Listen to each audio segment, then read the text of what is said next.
गोरखनाथ मंदिर में हमले के आरोपी मुर्तुजा को लेकर एबीपी न्यूज पर लगातार नए खुलासे हो रहे हैं और इस वक्त की बड़ी खबर यह है कि मुर्तुजा लोगों से इंटरनेट के जरिए बातचीत करता था ताकि किसी को भी इसकी कोई भनक न लग सके। मुर्तुजा के फेसबुक अकाउंट से अरबी भाषा में हुई बातचीत का ब्यौरा भी मिल गया है, जिसको समझने की अब कोशिश की जा रही है।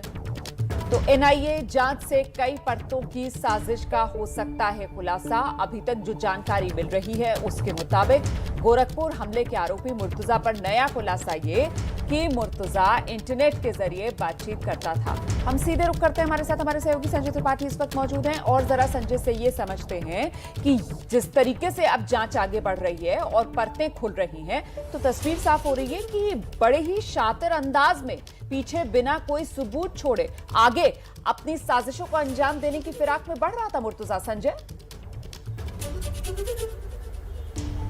बिल्कुल रोमाना, आपको याद होगा जिस दिन ये हमला हुआ था गोरखनाथ मंदिर में, उस वक्त मुर्तुजा को लोगों ने पकड़ लिया था, पुलिस को सौंपा गया था और उसके पास से एक मोबाइल, एक लैपटॉप मिला था। इसके अलावा एक बांका और एक चाकू और मिला था।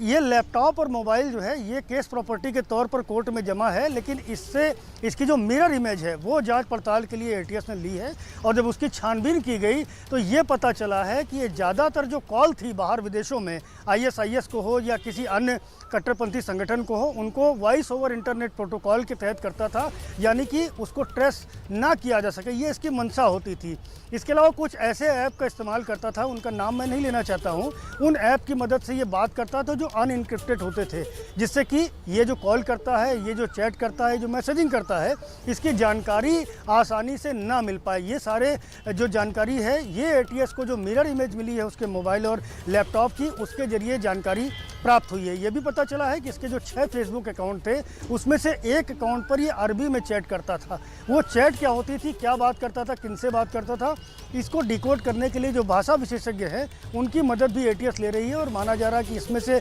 कई सारे खुलासे होंगे, क्योंकि देखिए 16 तारीख तक मुर्तुजा की पुलिस कस्टडी रिमांड मिली थी और ज़्यादातर जो जानकारियाँ मुर्तुजा से हासिल करनी थी वो एटीएस अब तक ले चुकी है। अब उसके जो इनपुट्स हैं उन पर काम किया जाएगा, उस आधार पर लोगों से पूछताछ की जाएगी, लोगों को हिरासत में भी लिया जा सकता है। और ये सारा जो अपडेट है ये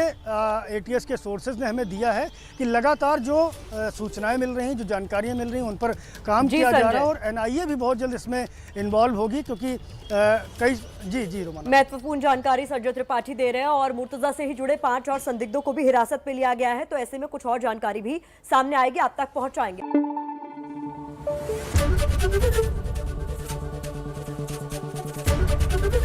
एबीपी न्यूज आपको रखे आगे।